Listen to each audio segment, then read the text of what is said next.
आज के वीडियो में हम लोग एक्सेल के फाइनेंशियल फंक्शन के बारे में जानेंगे जो फाइनेंस के काम के लिए बहुत ज़्यादा उपयोगी होते हैं।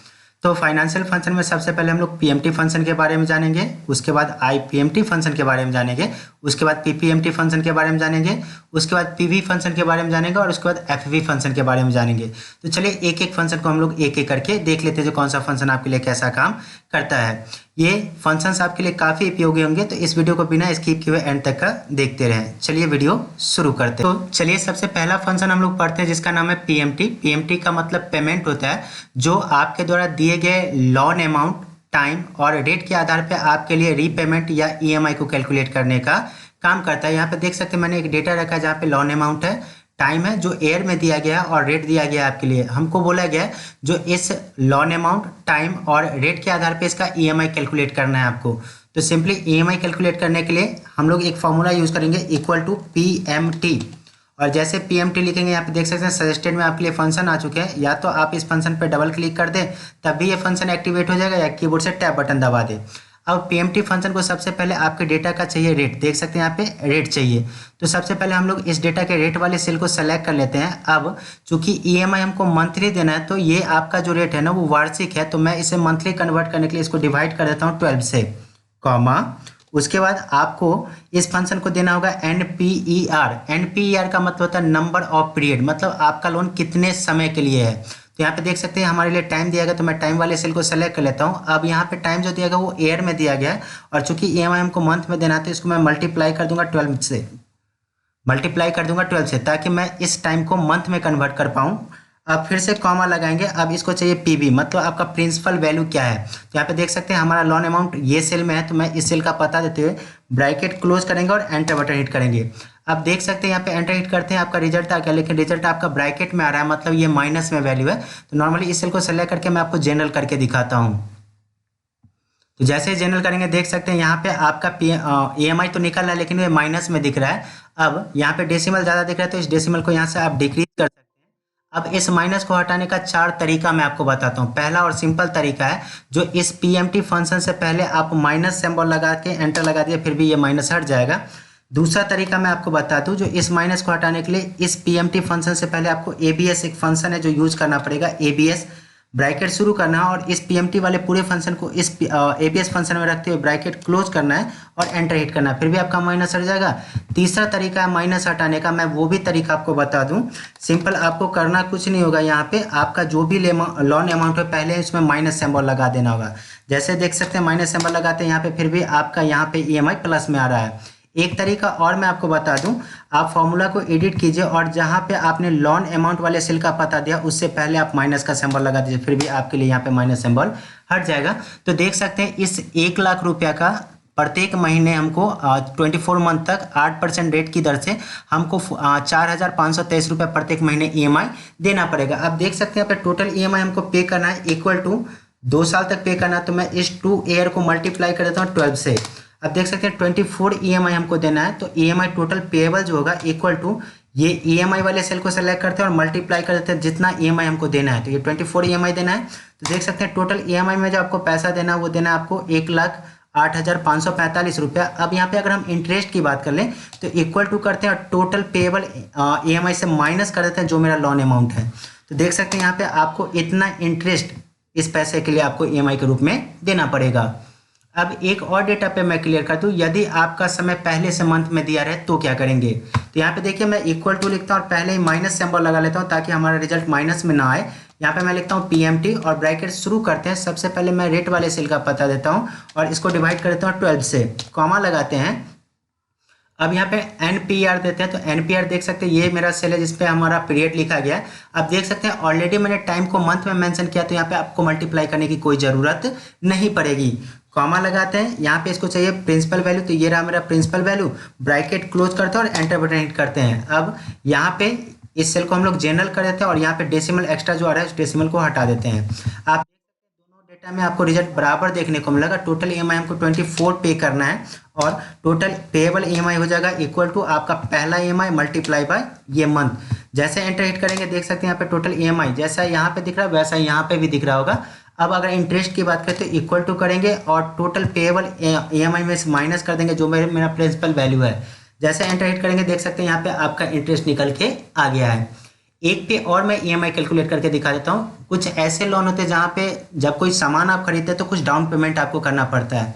तो यहाँ पे प्रोडक्ट मैंने मान लीजिए पैशन प्रो लिया जिसका हमारा प्राइस जो पड़ रहा है वो 1 लाख रुपया पड़ रहा है और कंपनी ने बोला है जो इसका 35% आपको करना होगा। तो 35% निकालने के लिए इक्वल टू करते हैं हम लोग और इस लोन अमाउंट वाले सेल को सेलेक्ट करते हुए का मतलब गुना का चिन्ह देते हुए 35% निकाल देते हैं।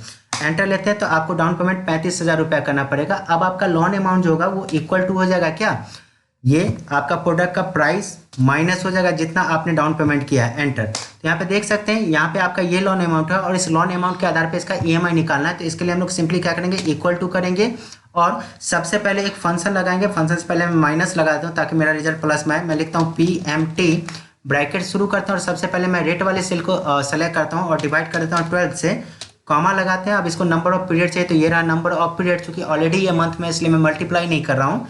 कॉमा लगाते हैं। अब इसको प्रिंसिपल वैल्यू चाहिए तो ये रहा मेरा लोन अमाउंट, ब्रैकेट क्लोज करेंगे, एंटर हिट करेंगे। देख सकते हैं डॉलर में आ रहा है तो डॉलर को हटाने के लिए सिंपली हम यहाँ से जनरल कर देते हैं इसको और डेसिमल को हटा लेते हैं। तो देख सकते हैं इतना ईएमआई आपको पे करना पड़ेगा। अब ये टोटल ईएमआई कितना 24 ईएमआई पे करना है हमको और टोटल ईएमआई का पैसा जो आपके लिए जमा होगा इक्वल टू करेंगे आपका ईएमआई और मल्टीप्लाई कर देंगे जितना समय के लिए आपका ये ईएमआई चलेगा। एंटर हिट करेंगे, देख सकते हैं इतना रुपया आपको ईएमआई के रूप में देना पड़ेगा। अब यहाँ पे इंटरेस्ट कैलकुलेट करने के लिए सिंपली इक्वल टू लगाएंगे और जो भी आपका टोटल ईएमआई है इसमें से माइनस कर देंगे हम लोग जो भी आपका लोन अमाउंट है। यहाँ पे एंटर हिट करेंगे, देख सकते हैं इतना आपको इसका इंटरेस्ट देना पड़ जाएगा। अब अगला फंक्शन हम जानना चाहेंगे, आप जो देख रहे हैं यहाँ पे देख रहे हैं जो आप जो ये ईएमआई पे कर रहे हैं इस ईएमआई में दो वैल्यू हमारे लिए जा रहा है। इस ईएमआई में आप इंटरेस्ट भी पे कर रहे हैं और प्रिंसिपल भी पे कर रहे हैं। तो आपको ये जानना है जो मैं ईएमआई पे कर रहा हूँ इसमें कितना मैं इंटरेस्ट दे रहा हूँ और कितना प्रिंसिपल दे रहा हूँ।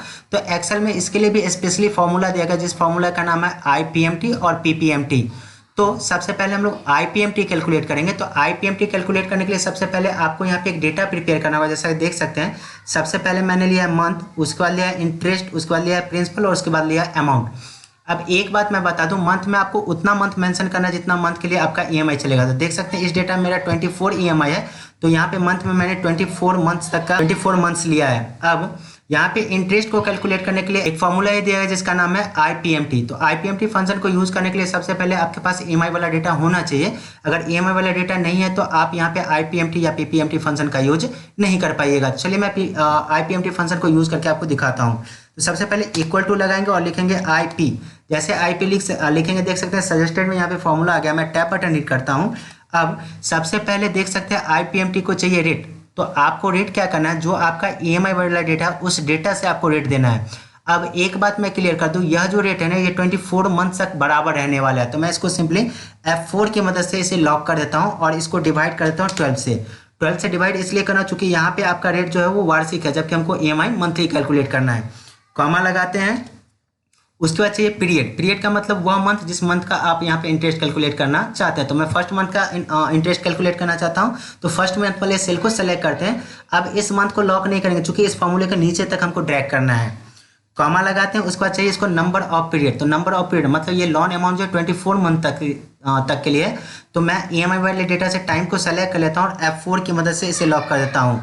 लॉक इसलिए करना चूंकि यह मंथ सभी मंथ्स के लिए बराबर रहने वाला है। अब एक बात और मैं क्लियर कर दूं, देख सकते हैं यहाँ पे डेटा ऑलरेडी मंथ में कन्वर्ट है इसलिए मैं मल्टीप्लाई नहीं कर रहा हूँ। कॉमा लगाते हैं। अब यहाँ पे इसको चाहिए PB मतलब आपका प्रेजेंट वैल्यू लोन अमाउंट। तो देख सकते हैं ये रहा मेरा लोन अमाउंट, इसको भी F4 की मदद से हम लोग लॉक कर देते हैं, ब्रैकेट क्लोज करते हैं। यदि अभी मैं इंटर हिट कर दूँ तो आपका रिजल्ट तो आएगा लेकिन माइनस में आएगा। तो माइनस को हटाने के लिए सबसे पहले हम लोग IPMT से पहले माइनस फंक्शन को यूज कर लेते हैं और एंटर बटन हिट करते हैं। देख सकते हैं यहाँ पे रिजल्ट आ रहा है, डॉलर में आ रहा है। तो डॉलर को हटाने के लिए सिंपली यहाँ से हम लोग सेल फॉर्मेट को जनरल कर देंगे। यहाँ से देख सकते हैं जनरल करते हैं, डॉलर सिंबल हट गया है। अगर आप डेसिमल को हटाना चाहते हैं तो यहाँ से डेसिमल को आप डिक्रीज कर सकते हैं। अब इस फॉर्मूले को नीचे तक हम लोग ड्रैग कर देते हैं। देख सकते हैं आपको ये जो 2970 रुपये आप पे करें, इस 2970 में सबसे पहले मंथ में आपको 488 रुपया इंटरेस्ट लग रहा है। अब हमको यहाँ पे प्रिंसिपल कैलकुलेट करना है, जो इस ईएमआई में प्रिंसिपल कितना जा रहा है। तो इसके लिए एक फंक्शन यूज करेंगे जिसका नाम है आपके लिए PPMT। तो सिंपली इक्वल टू लगाएंगे और हम लोग लिखेंगे PPMT और सबसे पहले इसको चाहिए रेट। तो रेट तो क्या करेंगे हम लोग ईएमआई वाले डेटा के रेट को सेलेक्ट करेंगे और इसको F4 से लॉक करते हैं, इसको डिवाइड कर देंगे 12 से, कॉमा लगाएंगे, इसको पीरियड चाहिए तो पीरियड में पहले महीने का मैं प्रिंसिपल कैलकुलेट करना चाहता हूं तो इस सेल को सेलेक्ट करूंगा, कॉमा लगाएंगे। उसके बाद इसको चाहिए NPR मतलब नंबर ऑफ पीरियड, तो हम लोग EMI वाले डेटा का टाइम को सेलेक्ट करेंगे, F4 की मदद से इसे लॉक कर देंगे, कॉमा लगाएंगे। उसके बाद इसको चाहिए PV मतलब प्रेजेंट वैल्यू लोन अमाउंट, तो ये रहा मेरा लोन अमाउंट, इसको भी F4 की मदद से लॉक करते हैं, ब्रैकेट क्लोज करते हैं और माइनस को हटाने के लिए PMT फंक्शन से पहले हम लोग माइनस का सिंबल लगा देते हैं, एंटर बटन हिट करते हैं। देख सकते हैं यहाँ पे रिजल्ट आ रहा है डॉलर में, तो इस डॉलर साइन को हटाने के लिए सिंपली आप यहाँ पे सेल फॉर्मेट को जनरल कर दें और यहाँ से डेसिमल को हटाने के लिए आप डिक्रीज डेसिमल का यूज करें। अब इस फॉर्मूले को नीचे तक आप ड्रैग कर दिए, 24 मंथ तक कितना आपको प्रिंसिपल देना पड़ेगा वो निकल के आ जाएगा। अब यहाँ पे अमाउंट के लिए जोड़ने के लिए हमको क्या करना है, सिंपली इक्वल टू देना है और आपका इंटरेस्ट और प्लस कर देना है कि आपका जो भी प्रिंसिपल है। तो यहाँ पे देख सकते हैं 2970 रुपये टोटल अमाउंट। अब ये टोटल 2970 सभी महीने के लिए बराबर रहने वाले हैं 24 मंथ तक। इस फॉर्मूले को नीचे तक ड्रैग कर देते हैं। अब चलिए मैं नीचे चल के दिखाता हूँ। अब आपको यहाँ पे पता चल जाएगा टोटल इंटरेस्ट कितना लगेगा और टोटल EMI टोटल प्रिंसिपल कितना लगेगा। तो सिंपली मैं यहाँ पे हेडिंग दे देता हूँ टोटल और यहाँ पे ऑल्ट इक्वल टू लेता हूँ, मैं ऑटो सम फंक्शन को यूज करता हूँ, एंटर बटन हिट करते हैं। देख सकते हैं जितना यहाँ पे इंटरेस्ट दिख रहा है उतना ही इंटरेस्ट यहाँ पे भी दिख रहा है। अब यहाँ पे आपका लोन अमाउंट 65,000 पूर जाना चाहिए अगर आपने सही फॉर्मूला लगाया हुआ, तो ऑल्ट इक्वल टू लेते हैं, एंटर हिट करते हैं, तो देख सकते हैं यहाँ पे 65,000 आ गया, मतलब फॉर्मूला एकदम सटीक काम कर रहा है। तो देख सकते हैं इस प्रकार आप कैलकुलेट कर सकते हैं जो आप जो EMI पे करें उस EMI में कितना आपका इंटरेस्ट जा रहा है और कितना आपका प्रिंसिपल जा रहा है। इस प्रकार आसानी से आप कैलकुलेट कर सकते हैं। चलिए हम अगले फंक्शन की बात करते हैं जिस फंक्शन का नाम है FV का मतलब होता है फ्यूचर वैल्यू। तो इस बात को ऐसे समझते हैं, जैसे मान लीजिए हमारे पास एक डेटा है जहाँ पे मैंने LIC का एक प्रीमियम लिया है जहाँ पे 6,000 रुपये प्रति वर्ष हमको पे करना पड़ता है। मान लीजिए ये 20 साल तक हमको देना है और कंपनी ने हमको बोली जो इस पर आपको 6% इंटरेस्ट रेट वार्षिक दिया जाएगा। तो हम ये जानना चाहते हैं जो इस 6,000 को यदि मैं 20 साल तक पे करूं और 6% ब्याज मिलेगा तो फ्यूचर में टोटल कितना वैल्यू हमको मिलेगा। तो इसके लिए सिंपली एक फंक्शन यूज करेंगे जिस फंक्शन का नाम होगा आपके लिए FV। तो सिंपली FV फंक्शन को यूज करेंगे। सबसे पहले हम लगाएंगे इक्वल टू और यहाँ पे लिखेंगे FV, ब्रैकेट शुरू करेंगे और FV को सबसे पहले देखिए यहाँ पे चाहिए रेट, मैं रेट वाले सेल को सेलेक्ट करूंगा। अब चूंकि ये प्रीमियम मेरा वार्षिक है इसलिए मैं इसको मंथ में कन्वर्ट नहीं करूंगा, कॉमा। उसके बाद चाहिए इसको NPR मतलब नंबर ऑफ पीरियड, मतलब ये जो आपका प्रीमियम कितने समय तक चलेगा। तो देख सकते हैं मैं इस टाइम वाले सेल को सेलेक्ट करता हूँ, कॉमा।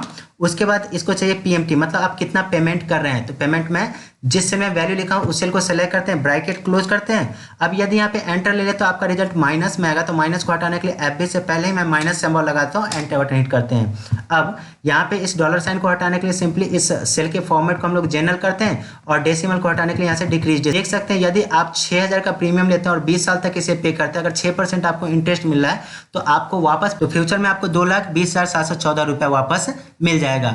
और यदि आप इसे मंथली कैलकुलेट करना चाहते हैं, जैसे मान लीजिए मेरे पास एक RD अकाउंट है जहाँ पे मैं 1,000 रुपये प्रत्येक महीने तक देता हूँ और ये RD अकाउंट 18 महीने के लिए और इस पर 6% हमको मंथली ब्याज मिल रहा है। तो इसके आधार पे हम ये देखना चाहते हैं जो 18 महीने बाद फ्यूचर में हमको कितना वैल्यू रिटर्न बैंक करेगी। तो सिंपली इसके लिए फॉर्मूला लगाएंगे इक्वल टू FV, ब्रैकेट शुरू करेंगे और सिंपली सबसे पहले हम लोग रेट वाले सेल का पता देंगे। अब चूंकि ये रेट यहाँ पे वार्षिक है इसको मंथ में कन्वर्ट करने के लिए मैं डिवाइड कर दूंगा 12 से, कॉमा। उसके बाद नंबर ऑफ पीरियड देख सकते हैं यहाँ पे जो नंबर ऑफ पीरियड है ऑलरेडी मंथ में दिया गया, तो मैं सिंपली इस सेल को सेलेक्ट कर लेता हूँ, कॉमा। उसके बाद आपसे पूछ रहा है पेमेंट आपका कितना, तो ये रहा मेरा पेमेंट, ब्रैकेट क्लोज करते हैं। जैसा कि आपको पता है एंटर लेंगे तो ये रिजल्ट माइनस में आएगा, तो माइनस को हटाने के लिए सिंपली सबसे पहले यहाँ पे मैं माइनस सिंबल लगा के और एंटर बटन हिट करता हूँ। अब यहाँ पे इस डॉलर साइन को हटाने के लिए सिंपली इस सेल के फॉर्मेट को हम लोग यहाँ पे जनरल कर देते हैं और डेसिमल को हटाने के लिए यहाँ से डेसिमल को 1,000 रुपया महीने 18 महीने तक पे करोगे बैंक को और 6% अगर इस पर ब्याज मिल रहा है तो बैंक आपको वापस करेगी 18,786 रुपया। अगर नॉर्मली घर में ये पैसा रखते तो आपको 18 महीने में 18,000 रुपया ही होता। तो इस प्रकार आप FV फंक्शन का यूज कर सकते हैं। चलिए अगला फंक्शन हम लोग देख लेते हैं जिस फंक्शन का नाम है PV का मतलब होता है प्रिंसिपल वैल्यू। इस बात को ऐसे समझिए, जैसे मान लीजिए आप एक बैंक में गए और बैंक के कर्मचारी को आपने बोला है जो मैं 7,500 रुपया प्रत्येक महीना आपको पेमेंट कर सकता हूँ और लोन हमको 5 साल के लिए चाहिए। अब रेट कंपनी डिसाइड करेगी या बैंक डिसाइड करेगी कि कितना परसेंट लेगी, तो आप इस बेस पे जानना चाहते हैं जो आपको कितना लोन वहां से फाइनेंस हो सकता है। तो ऐसे काम को आसान बनाने के लिए एक फंक्शन ही दिया गया एक्सेल में जिसका नाम है PV। तो सिंपली एक फॉर्मूला यूज करेंगे इक्वल टू PV, ब्रैकेट शुरू करेंगे। देख सकते हैं PV को सबसे पहले चाहिए रेट, तो मैं रेट वाले सेल को सेलेक्ट करता हूँ और डिवाइड करता हूँ मैं 12 से, चूंकि ये रेट जो है वार्षिक है हमारे लिए, कॉमा लगाते हैं, उसके बाद चाहिए नंबर ऑफ पीरियड, तो ये रहा मेरा नंबर ऑफ पीरियड। इसको मल्टीप्लाई कर देंगे 12 से, चूंकि ये वार्षिक यहाँ पे हमारे लिए टाइम है। और उसके बाद ये आपसे पूछ रहा है पेमेंट कितना कर पाएगा, तो ये रहा मेरा पेमेंट।